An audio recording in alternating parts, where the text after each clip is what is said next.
எனது அன்பு நேயர்களே, வணக்கம். உலகெங்கும் வாழும் பாபு சயின்டிபிக் ஆஸ்ட்ராலஜி சேனலின் மேஷராசி அன்பர்களே, உங்களை 2026 ஜனவரி மாத ராசி பலன்களுக்கு அன்போடு வரவேற்கின்றேன். ஒரு புது பொற்காலத்திற்குள் நுழைவதற்கான ஒரு ஏற்றமான காலம். சரி, போர்க்களம் போன்ற சூழ்நிலைகளை எல்லாம் காட்டக்கூடிய அந்த 12ஆம் இடத்து சனி பகவான் ஆதிக்க சக்தியோடு 7 சனி என்று இருந்தாலும் கூட பொற்காலமாக உங்களுக்கு இந்த வருடத்தை கட்டமைப்பதற்கு வருட துவக்கத்திலேயே முதல் மாதத்தில் சந்திரனானவர் உங்களுடைய ராசிக்கு 2ஆம் நிலையிலே உச்சம் பெற்று அற்புதமாய் துவங்கக்கூடிய மாதமாய் அமைகிறது இந்த ஜனவரி 2026. அதனால்தான் 7 சனியிலும் பொற்காலம் என்றும், அது மட்டுமல்லாமல் உங்களுடைய ராசிக்கு 11ஆம் நிலையிலே ராகு அமைந்திருக்கிறார். இந்த 11ஆம் இடத்து ராகு பல சிறப்புகளை தருவார். என்ன விஷயங்கள் எல்லாம் சிறப்பாக இருக்கும், எதில் கவனம் தேவை என்பதை பற்றி இந்த பதிவிலே மேலும் விரிவாக காண்போம். அன்பு நேயர்களே, இதுவரை சப்ஸ்கிரைப் செய்யாத அன்பர்கள் சப்ஸ்கிரைப் செய்யுங்கள், பெல் பட்டன் அழுத்துங்கள். தொடர்ந்து இணைந்து ஆதரவு தர அன்போடு வேண்டுகின்றேன். 9 மற்றும் 10ஆம் இடத்திலே பல கிரகங்கள் வருடத்தினுடைய துவக்கத்திலே ஜனவரி மாதம் 2026 பாதி வரை பாகியஸ்தானத்தில் உங்களுடைய ராசிநாதன், அதன் பின்பு கர்மஸ்தானத்திலே ஆட்சி உச்சம் என்ற அந்த உங்களுடைய ராசியிலே ஆட்சி பெறக்கூடியவன் உச்சம் பெறக்கூடியது 10ஆம் நிலையில். ஆகையினால் உங்களுடைய ராசிநாதன் உங்களுடைய ராசி அற்புதமாக மிளிர்வதற்கு அந்த உச்சம் பெற்று சிறப்புகளை தருவார். சமுதாயத்திலே நற்பெயர், பொது வாழ்க்கையிலே வளர்ச்சி, அது மட்டுமல்லாமல் நீண்ட நெடுநாட்களாக ஏதேனும் ஒரு மர்ம நோய் அல்லது சொல்ல முடியாத சில பிரச்சனை, இவற்றிலிருந்து ஒரு விடுதலை தருவதற்கான ஒரு வருடத்தின் முதல் மாதம் அற்புதமாய் துவங்குகிறது. பிரதோஷ திதியிலே துவங்கக்கூடியது இந்த புத்தாண்டு. சந்திரன் ரிஷப ராசியிலே கிருத்திகை நட்சத்திரம் 4ஆம் பாதத்திலே நவாம்சத்திலே ராகுவோடு இணைந்து சந்திரன், அதேபோல் அந்த நவாம்சத்திலே ராகு சந்திரன் இணைவு என்பது மீனத்தில் இருக்கும். லக்னம் புத்தாண்டு துவங்கும் போது பார்க்கும்போது ஹஸ்தம் 2ஆம் பாதத்திலே, இதுவும் நவாம்சத்திலே பார்க்கும்போது அந்த ரிஷபத்தில் புதனோடு இணைந்திருக்கிறது. எப்படி பார்த்தாலும் இந்த 2ஆம் இடத்திலே ஒரு அற்புதத்தோடு துவங்குகிறது. கைப்பணம் என்பது நிச்சயமாக உங்களுக்கு உயர்த்தக்கூடிய அமைப்பை தரக்கூடியதாய் அமையும். அதேபோல் வெற்றிக்கான வழி பலது. இந்த ஜனவரி மாதத்தில வளர்பிறை முகூர்த்தமாக வருவது என்பது ஜனவரி 28 அன்று வளர்பிறை முகூர்த்த நாளாக இருக்கிறது. இந்த நாளை பயன்படுத்தி ஏதேனும் ஒரு நல்ல விஷயத்தை துவங்கினீர்கள் என்றால் வெற்றிக்கான வாய்ப்பு என்பது இருக்கும். உடல் நலத்திலே சற்று கூடுதல் கவனமாக இருக்க வேண்டும். சுத்தம், சுகாதாரம் வெற்றிக்கான வழியை தரும். பெண்களாக இருக்கிறீர்கள், மேஷராசியில இருக்கிறீர்கள் என்றால் கருப்பை சார்ந்த அல்லது வயிறு சார்ந்த பிரச்சனைகளில ஏதேனும் தீர்வு இதுவரை இல்லை என்றால் அதற்கான ஒரு தீர்வு கிடைக்கக்கூடிய மாதமாக அமைகிறது. தொழில் மற்றும் வியாபாரம் வேலையில இருப்பவர்களுக்கு நிச்சயமாக ஒரு சம்பள உயர்வு, பதவி உயர்வு, புதிய தொழில் தொடங்க வேண்டும் என்ற விருப்பம் இருந்தால் ஓரளவுக்கு சாதகமாக இருக்கும். இருக்கக்கூடிய மாதம் சாதகம். தொழில் வியாபாரம் என்றால் கைப்பணம் முழுவதையுமே போட்டுவிட்டு பரிதவிக்க கூடாது. அதாவது சின்ன முதலீடுல பெரிய லாபம் கிடைக்கக்கூடிய உழைப்பை நம்பி உயரக்கூடிய அமைப்பை பயன்படுத்த வேண்டும். அதற்காக வேண்டி பேராசை, யாரேனும் ஆசை காட்டினார்கள் என்றால் அதிலே அந்த ஆசை வலையிலே சென்று சிக்கக்கூடாது. பொருளாதார நிதி நிலை பார்க்கும்போது சீராக இருக்கும். மிக பெரிதாக மாறிவிடும் என்று சொல்ல வேண்டும் என்றால் இன்னும் சில காலம் பிடிக்கும். இன்னும் சில கூடுதல் உழைப்பும் பிடிக்கும். பழைய கடன்கள் ஏதேனும் இருந்தால் அது வர வேண்டும் என்றால், உங்களுக்கு வர வேண்டிய கடனாக இருந்தால் அது வருவதற்கான வாய்ப்பு இருக்கிறது. கல்வியிலே பார்க்க போனோம் என்றால் இந்த 5ஆம் இடத்தை பார்த்தோம் என்றால் கல்வி, இந்த 5ஆம் இடத்துல கேது அமர்ந்திருக்கிறார். சில குழப்பங்கள் இருக்கும். கல்வியை தவிர மற்ற விஷயங்களில ஏதேனும் கையில இருக்கக்கூடிய அந்த செல் அலைபேசியில ஏதோ ஒன்றை பார்த்து ஒரு விஷயத்தை அறிந்து கொள்ளலாம் என்று எடுப்பீர்கள் மாணவர்கள். ஆனால் அதில் வேறொன்று வரும். அதில் வைத்து ஆரம்பித்தது நல்ல விஷயத்திற்காக, ஆனால் நேரத்தை வீணடித்து தேவையில்லாத விஷயங்களை பார்த்து வீணடிக்கக்கூடிய சூழ்நிலை ஏற்படுத்தும்.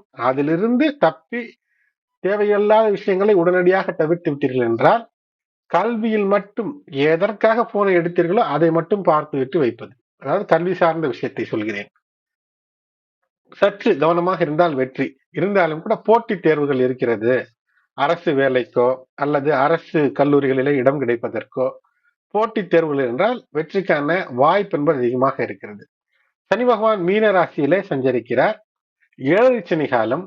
ஏழரை சனியில விரயச்சனி காலம். ஆகையினால் தேவையில்லாத விஷயங்களிலே சென்று ஈடுபட்டு விரயத்தை சந்தித்து விடக்கூடாது.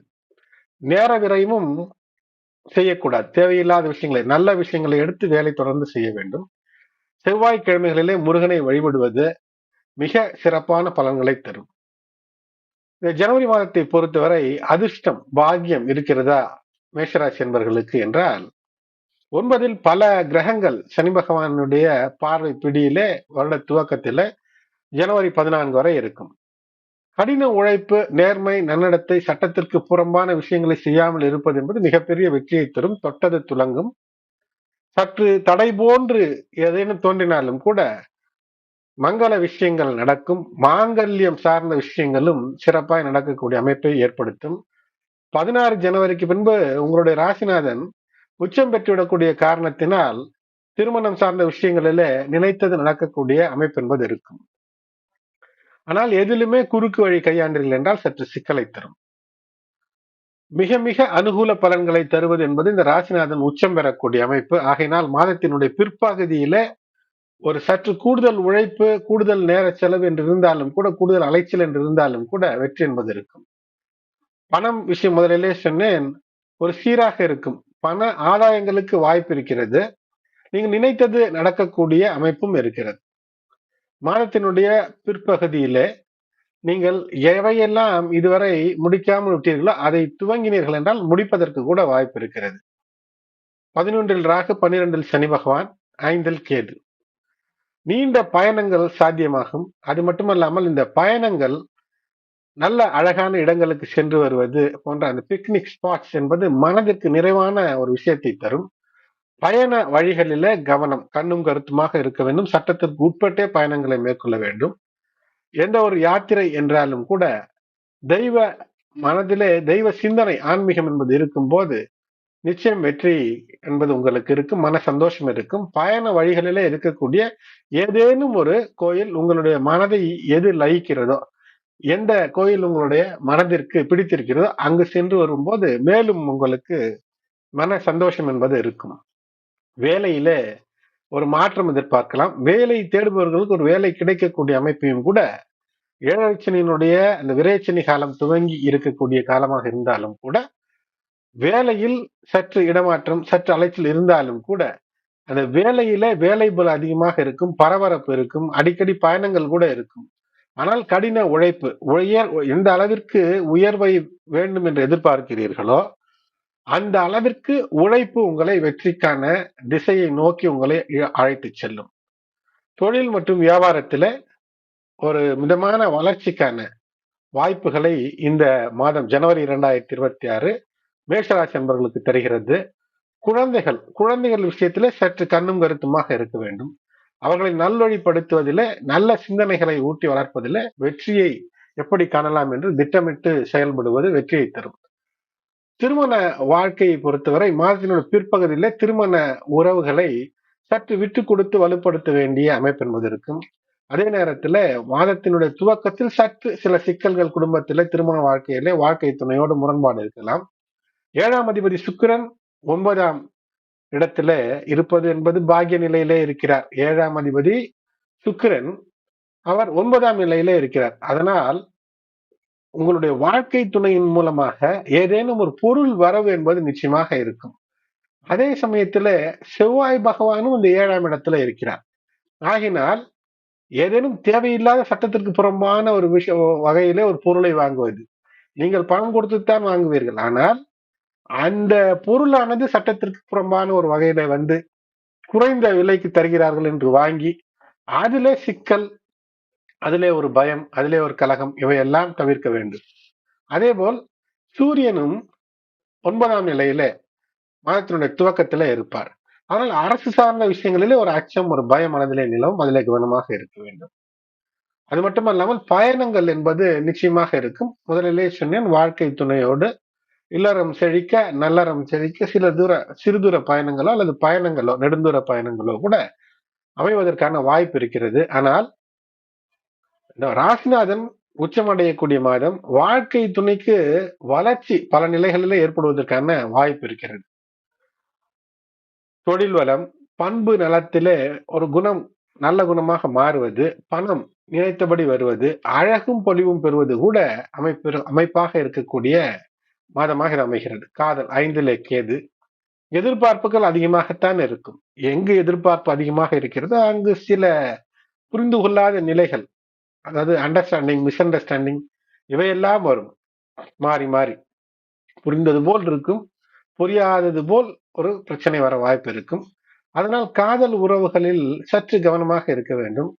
பரஸ்பரம் ஒருவரை ஒருவர் புரிந்து கொண்டோ அல்லது புரிந்தது போல் நடித்து கொண்டோ காதலை பலப்படுத்திக் கொள்ள வேண்டிய சூழ்நிலை, இல்லை என்றால் சிக்கல். 5ல் கேது ஆகையினாலே மனதை கல்வியில ஈடுபடுத்துங்கள். முதலிலேயே சொன்னேன், கடினமான சவால்களை எதிர்கொண்டாலும் கூட இந்த சூரியனானவர் 5ஆம் இடத்து அதிபதி 5ற்கு 5ஆம் இடத்துல சென்று அமரும் போது முதலில் அந்த திரிகோணம், அதன் பின்பு கேந்திரம் என்று இருக்கும்போது கடினமான உழைப்பின் மூலமாக மிகப்பெரிய வெற்றியெல்லாம் பெற்றுவிடுவதற்கான வாய்ப்பு. உடல்நலம் 7ரை சனி காலம் ஆகினால எப்போதும் மனதை தெளிவாக, முகத்தை பொலிவாக வைத்துக் கொள்ள வேண்டியது அவசியம். இதுதான் முதல் மருந்து. எதையும் சாதிக்கலாம், மனதிலே எதையும் சாதிக்கலாம் என்ற எண்ணம் இருக்க வேண்டும். வரக்கூடிய சிறு சிறு தடைகளை எல்லாம் படிக்கற்களாக மாற்றக்கூடிய தைரியத்தோடு செயல்படும் போது வெற்றி. இந்த மாதத்தில கவனமாக இருக்க வேண்டிய விஷயம் என்னவென்றால், வாகன பயணங்கள் இல்லை, படி ஏறி இறங்கும் போது. ஏனென்றால் கால் சுளுக்கு அல்லது அடிபடக்கூடிய, காயம் ஏற்படக்கூடிய வாய்ப்புகளை காட்டுகிறது. உடல் நலத்திலே உடலினுடைய வெப்பம் அதிகரிக்கக்கூடிய அந்த சூழ்நிலையை காட்டுகிறது. இந்த பித்தம், பித்தப்பை என்றெல்லாம் சொல்வார்கள். இவற்றையெல்லாம் ஏதேனும் சிக்கல் தென்படுகிறது என்றால் உடனடியாக மருத்துவம் பார்த்துக் கொள்வது என்பது மிக சிறப்பு. கிளைமேட் சேஞ்ச் காரணமாக, சீதோஷ்ண நிலை மாற்றம் காரணமாக சளி, இருமல் போன்ற பிரச்சனைகள் வருவதற்கான வாய்ப்பு இருக்கிறது. ஆனால் அவையெல்லாம் உங்களுடைய இந்த வாழ்க்கை ஓட்டத்திலே முன்னேற்றத்திற்கான விஷயத்துல தடை ஏற்படுத்தாமல் நீங்கள் பார்த்துக் கொள்ள வேண்டும். இன்ஃபெக்ஷியஸ் விஷயம், அதாவது தொற்று ஏற்படுத்தக்கூடிய விஷயங்களிலிருந்து தவிர்த்து இருப்பது நல்லது. சந்திராஷ்டம தினங்கள் என்று பார்க்கும்போது ஜனவரி மாதம் 2026 13ஆம் தேதி மாலை 5:21 PM முதல் ஜனவரி 16 5:48 AM, அதாவது அதிகாலை வரை இருக்கிறது. அதனால் ஜனவரி 14 மற்றும் 15 ஆகிய நாட்கள் 14 மற்றும் 15 ஆகிய நாட்கள் முழுவதுமாகவே சந்திராஷ்டம தினங்களாக இருக்கிறது. இந்த நாட்களிலே புதிய விஷயங்களை துவங்குவதோ, நீண்ட நெடுந்தூர பயணங்களை மேற்கொள்வதோ தவிர்ப்பது நல்லது. மேலும் கூடுதல் கவனமாக இருக்க வேண்டிய நாட்கள் என்றால் ஜனவரி 4, 5, 6, 14, 15, 23, 24 மற்றும் 25 ஆகிய நாட்கள். தினமும் சூரியன் எழுவதற்கு முன்பு எழுந்து உடல் நலத்திற்காகவும், மனநலத்திற்காகவும், ஆன்மீகத்திற்காகவும் குறைந்தபட்சம் 10, 10, 10 என்று 10 நிமிடங்களை ஒதுக்கி பணியாற்றுவது என்பது வெற்றியை தரும். சூரியனுக்கு முடிந்தால் சூரிய நமஸ்காரம், சூரிய அர்க்கியம் செய்வது வெற்றிக்கான வழி. ராகு மற்றும் சனி பகவானுக்கான பரிகாரங்கள் அல்லது அது சார்ந்த கோயில்கள் சென்று வழிபடுவது, செவ்வாய்க்கிழமைகளிலே முருகனுக்கான வழிபாடு, ராகு கால வேளையில உக்ர பெண் தெய்வ சன்னிதானங்களில விளக்கேற்றி வழிபாடு செய்வது, சனிக்கிழமையில் அனுமர் வழிபாடு என்று உங்களால் எந்த வழிபாடு எளிதிலே முடியுமோ அதை செய்யுங்கள். இல்லை என்றால் இறைவனுடைய நாமத்தை, பெயரை மனதிலே நினைத்தாலும் கூட கலிகாலத்தில் இறைவன் ஏற்றத்தை தருவார். ஏனென்றால் ஆரம்ப காலங்களில், ஆரம்ப யுகங்களிலே பார்க்கும்போது அது பூஜை எல்லாம் மிகப்பெரிய ஒரு ப்ரொசீஜராக இருந்தது. ஆனால் இப்போது இறைவனை நினைத்து நேர்மை, உண்மை, உள்ளன்போடு வேலை செய்தாலே கலிகாலத்தில வெற்றியை இறைவன் தந்து விடுவான் என்று நமக்கு பல சாஸ்திரங்கள் சொல்கிறது. அன்பு நேயர்களே, மேஷராசி என்பர்களே, உங்கள் அனைவருக்கும் என்னுடைய உளம் கனிந்த 2026 இனிய ஆங்கில புத்தாண்டு வாழ்த்துக்கள். இந்த பதிவை முழுவதுமாக கேட்டதற்கு நன்றி. உங்களுடைய நண்பர்கள், உறவினர்கள், உற்றார் உறவினர், நண்பர்கள் மேஷ ராசி, மேஷ லக்னத்திலே இருந்தாலும் அல்லது ராசி மேஷம், லக்னம் எதுவாக இருந்தாலும் இந்த பதிவை அவர்களுக்கும் ஷேர் செய்யுங்கள். ஏழரை சனியிலும் இந்த காலம் பொற்காலமாக இருக்கிறது. உழைப்பு என்பது உன்னத உயர்வை தரும். இதுவரை சப்ஸ்கிரைப் செய்யாதவர்கள் சப்ஸ்கிரைப் செய்து நோட்டிபிகேஷன் உடனே ஆன் செய்து தொடர்ந்து இணைந்து ஆதரவு தர அன்போடு வேண்டுகின்றேன். நன்றி.